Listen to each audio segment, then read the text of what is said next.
नमस्कार। आप सब कैसे हो? मुझे आपसे कुछ कहना। बहुत साल पहले की बात है कि मैं और मेरी एक सहेली शुक्रवार साईं जी के कीर्तन पर जाया करते थे। जब भी वापस आते हम लोग धीरे धीरे बातें करते करते वापस आते। वो जब वापस आते तो जो मेरा घर था वो पहले था, उसका घर थोड़ा सा आगे था।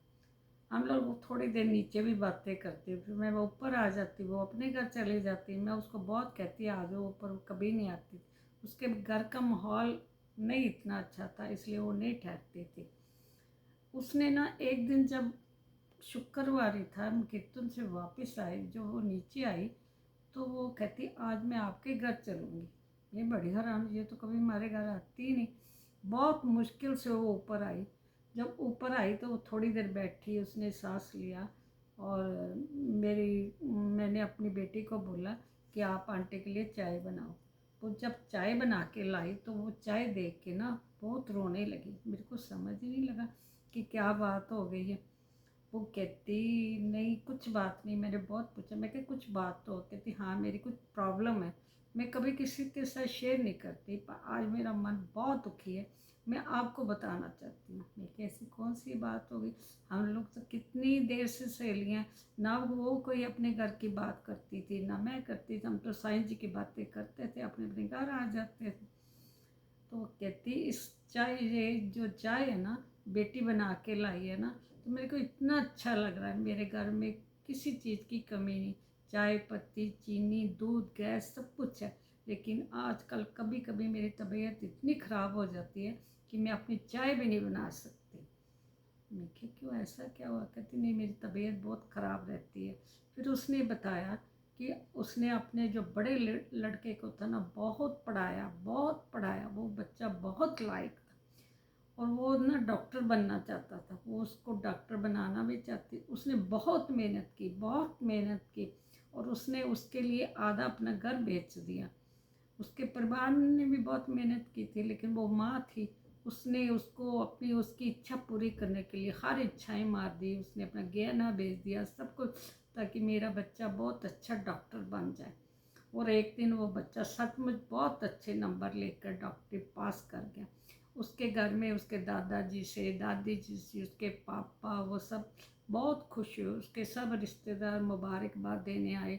उसकी 3 नंदें थी, देवर था, उसके भाई, एक भाई था जिसको उसने पढ़ाया लिखाया था। उसने अपनी भाभी का भी बहुत किया, सबका बहुत किया था।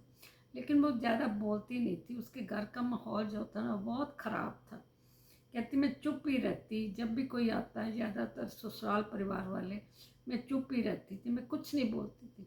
कहती मेरे को एक प्रॉब्लम हो गई। जो मेरा छोटा बेटा है ना वो अभी इंटरव्यू दे रहा है, वो इतना पढ़ा भी नहीं है, लेकिन वो बहुत कोशिश करता है, वो अच्छा बच्चा है, अपना ये भी डॉक्टरी बन गया।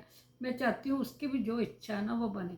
लेकिन जो हम मेरी नंदें हैं, जो मेरे ससुर जी हैं, जो मेरी बहनें हैं, जो मेरे जिस भाई को मैंने पढ़ाया, जिस बहन के लिए मैंने शादियाँ भी की, बहुत कुछ किया, आज सब मेरे को मिल के ना मेरे और मेरे बड़े बेटे में ना दरार डाल रहे हैं। एक माँ बेटे में दरार है, वो इसलिए डाल रहे हैं क्योंकि वो ना मेरे छोटे बेटे को ना बड़ा हीन समझते हैं।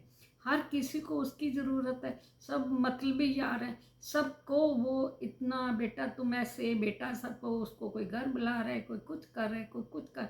लेकिन मेरे छोटे बेटे को ना वो बहुत हीन भावना महसूस कराते हैं। कोई उसके साथ अच्छी तरह बोलता है, लेकिन मैं तो माँ हूँ, मेरे लिए तो दोनों बेटे एक बराबर है, मेरी कोई बेटी भी नहीं।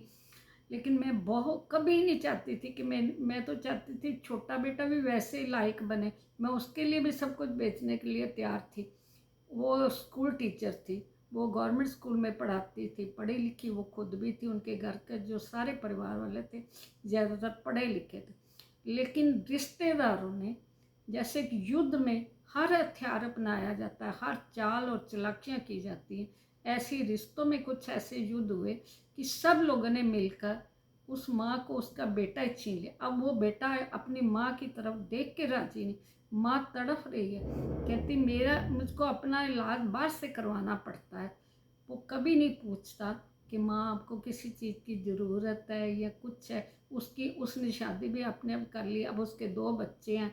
छोटे बेटे भी अब अच्छी नौकरी पे लग गया, उसकी बहू भी जो आई है बहुत अच्छी है, वो भी बहुत अच्छी नौकरी करती है। लेकिन जो मेरी नंदें बहनें सब इतना वितकरा करती हैं कि धीरे धीरे ना उसको बहुत आज भी ना ये दिलाती हैं कि तू कुछ नहीं, तू कुछ नहीं, वो इतना बड़ा, तू इतना अच्छा। सब लोग उसके आगे पीछे भागते हैं क्योंकि सबको उसकी ज़रूरत। छोटे को आज भी, जबकि वो बहुत अच्छा बड़ा अफसर बन गया, उसकी बीवी, उसके भी 2 बच्चे हैं, मतलब बच्चों बच्चों में भी अब इतना वितकरा हो गया है कि अगर छोटा बेटा आता है तो बड़ा नहीं आता, बड़ा आता तो छोटा नहीं आता। अब बड़े बेटे ने माता रानी की चौकी कराई और उसने सारी दुनिया को बुलाया, इतने इतने लंगर लगाए, सब कुछ किया, बहुत पैसा खर्च किया, लेकिन उसने छोटे भाई भाभी और उनके बच्चों को नहीं बुलाया। वो मेरे को भी नहीं बुलाना चाहता था, लेकिन दुनिया के थोड़े रीति रिवाजों के कारण, अपनी बदनामी के कारण, वो एंड टाइम पे मुझे अपना लेके गया ताकि उसकी इज्जत बच सके। प्लीज़, वो जो लोग दूसरे के घरों को तोड़ते हैं, माँ बेटे के रिश्ते को बिगाड़ते हैं, भाई भाई के रिश्ते को बिगाड़ते हैं, प्लीज़ आप ऐसा ना करिए। क्योंकि एक माँ से पूछिए वो कितना तड़फ रही है, कितना रो रही है और वो कितनी परेशान है।